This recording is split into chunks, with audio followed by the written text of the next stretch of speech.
In this video, what I want to do is I want to talk about the most effective way to get high SAC scores, high study scores, high exam scores, and a high Atar, okay? This method, which I figured out, took me pretty much a year of pain because in year 11, I did my VCE subject early. VCE is, for the people that are in Victoria, I did VCE. And I did a VCE subject early, which counts towards my Atar. And I ended up getting a super low score. I ended up getting a 27. And I actually studied quite well for that. And it was a subject I had a natural ability in, right? I did a language and I speak that language. I wanted to know how that could never happen to me ever again. I needed to get to uni. I needed to get to engineering. There is no way I was going to do anything apart from that. So I had 1 year to figure out the most effective way to study. What is the easiest way to get from point A to point B, okay? I didn't want to be in my books 24/7. I wanted to find the most effective path, the most effective strategy. So what I did was I went and I started asking everyone that did really well, right? I got a 27, but I asked all my other friends that got 40 pluses, 45s, 49s, 48s out of 50. Because for the people that are not in Victoria, everything's from a scale of 0 to 50. So if you get 50 raw, that's the highest you can possibly get, but only around 10% of the whole state can get above 40. Okay, so that's how that works. So I asked all my friends that got really good scores, how did you get a 43, a 44, a 45? And I remember talking to my friend Adrian, and he got a 48 or 49 for methods. And I was asking him, I was telling him about my score. I was telling him I got a 27, man, this is so bad. I can't believe it. I didn't want to tell anyone. He's the only person I told actually my study score. And I remember him asking me, well, how many exam papers did you do a day? And I was like, what do you mean? What do you mean every day? I did exam papers like close to the test and close to the exam, right? And he's like, oh no, I did exam papers every single day. Like every single day I would go home and I would do like a certain amount of theory, but then I would focus on exam questions. And that's when I realized it. That's when the epiphany happened. That's when I realized, oh, okay, well, people are not doing exam questions every day. He did exam questions every day. So that must be right. And I did that for the next whole year. So in year 12, what I did was I started doing exam past papers every single day. I actually told my parents about this and I told them like they knew I did bad because all they wanted to do was brag to our relatives about how well I was going to do. But when I told them I got a 27, they weren't too happy, right? I told him my new strategy. I'm going to do exam papers every single day because my friend told me to do them and he got a 48 or 49, right? So I'm going to copy that strategy for all my subjects and I'm going to get amazing Atar. And they agreed with me and they thought it was a really good idea. So what they did was they went to Officeworks and they printed VCA past exam papers. I think they printed like $300-400 worth of it. They didn't complain. I didn't even know that that it costed that much to print these past papers because they never told me. I actually figured out the year after when I went to Officeworks to print something and I realized, oh, it's actually very expensive to print things in Officeworks. And then that's when I realized how much it would actually costed them last year to do the same thing for me. All right, so they went to Officeworks and they printed like stacks and stacks of past papers. They would bring them back in boxes and put them in my room. And I'd be like, what is this? And they'd be like, it's the past papers that you said you were going to do. And so I had boxes of past papers in my room, VCA exam questions that were just printed and stapled together. They would staple all of them. And so this was early on in the year as well because I screwed up my subject in year 11. So I wanted to make sure that I didn't do that again in any of my subjects in year 12.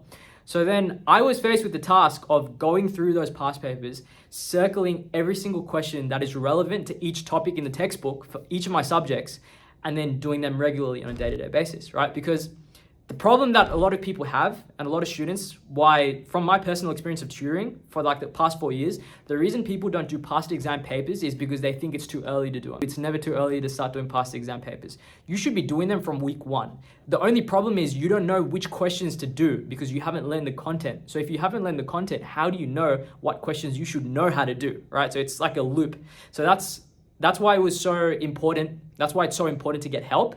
Ask your teachers, go and ask your friends that have done the subject before you and get them and use their help to try and isolate out all the past exam papers that are relevant to your current topic, okay? So if there's like 12 topics in the year that you're gonna learn, isolate them out into every single topic and what you're gonna learn on a week-to-week basis. And once you do that, then you do the past papers every single day. You do the questions of the past papers every single day. I'm not talking about close to exams. I'm not talking about close to SACs. I'm talking about every single day you do like an hour of these past papers or half an hour of these past papers at least.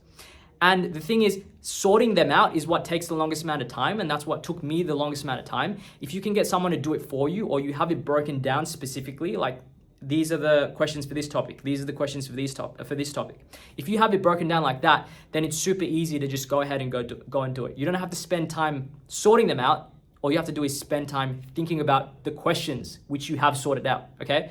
So that's why it's so important to have resources and have people that can help you do this. But if you don't, ask your teachers. You're gonna have to do a bit of hard work just sorting them out, and it'll take some time. But it will be worth it, because the sooner you get to do this every single day, the sooner you will get to your goal of getting whatever study score you want to get to. If I knew every single past paper in the last 10 years memorized in my head, like as if it's written on the back of my hand, right? If I knew it that well, with that much certainty, then there's no way that they're going to give me a test paper at the end of the year and I'm not going to know how to answer it. Questions repeat themselves over and over and over again. If I know the last 10 years of questions, every single question that they have asked in the last 10 to 20 years, if I know that like the back of my hand, then there's no way that I'm going to get anything below a 45 or a 40 overall in methods or any other subject, right? That's what I thought.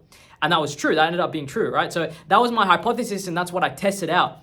So the thing is, if you want to study these past papers like they're written on the back of your hand, you can't afford to waste time and start doing this a week or two or even a month before your exam. You have to do this from day one when other people are not doing them. Because think about it like this. It's very intuitive if I tell you, here is a book. This is what they're going to ask this year on the exam. They're going to ask one of the questions inside this book, and I hand it to you. You'll spend the whole year trying to memorize every single question in the book, because you know, if you can memorize every single question in that book, at the end of the year, all you have to do is just use your memory. Like you've memorized every question in the whole book. At the end of the year, you just write what you memorized. That's exactly how it actually works currently. It's just, instead of the book, it's the last 10 or 20 years of past papers. So if you print out, or if you have them on your computer and you try to memorize, I don't mean memorize like word for word. I mean, get to a level where you know how to answer every single question in every single past paper in the last 20 years. If you get to that level, then there is no question that they can ask you that you don't know how to answer. Okay, this is the most important thing. This is the one trick which saved me and enabled me to get 40s and 42, 43 in subjects that I shouldn't have gotten those scores in, because I wasn't good in those subjects. I told this story before. I got a 42 for English. I'm not even good at English. I was expecting to get a 30 for English, but since I was able to reverse engineer what I needed to do and I was willing to study the past papers, right? That's why I was able to get such a high score. So hack the system is what I'm trying to say. If you study the last 10, 20 years of past papers, you will know what they're going to ask this year. You will not be surprised. It'll be nothing different. Everything they will ask this year will be written in the last 10 or 20. I'm saying this over and over again. I feel like I'm blabbering, but that's what I'm trying to say, right? Do the last 10 to 20 years of past papers and there'll be no question that you can't answer. They did a Harvard study, and what they did was they found the correlation between the amount of practice questions you do, exam practice questions, and the score. And what they saw was for the Harvard entry score, it was proportional. The amount of questions you do and your score were completely proportional, right? The more questions you do, the better you get. It's just obvious. It's obvious advice that no one likes to take because everyone likes to do this close to the exam. But here's the thing. If you're trying to understand and really deep dive into every single question in the last 10 to 20 years, for 6 subjects, 1 month before an exam, even if you start 2 months before an exam, you're not going to be able to do it, okay? So that's what I'm saying. Get used to doing this every single day on a consistent day-to-day basis, and what will happen is by the end of the year, you will know 6 subjects worth of past papers for the last 10 to 20 years. And this way, no one will ever be able to beat you in year 12, okay? That's the one secret that you need to know. If you take my advice and actually start doing this from this day onwards and you don't get the score that you want at the end of the year, I would be very surprised, because I've never met a single person in my last 5 years of tutoring, and I've dealt with a lot of students because I teach at Monash University as well, right? And I have a tutoring company where I tutor hundreds of students. I've never met a single student that's done what I just told you to do, done these past papers on a consistent day-to-day basis from week 1, day 1, and not got into the uni they want, not got the Atar that they want, not been surprised with how well they actually did compared to how well they thought they would do. You will be so surprised at the end of the year. It's not that hard. It's just a bunch of test papers away.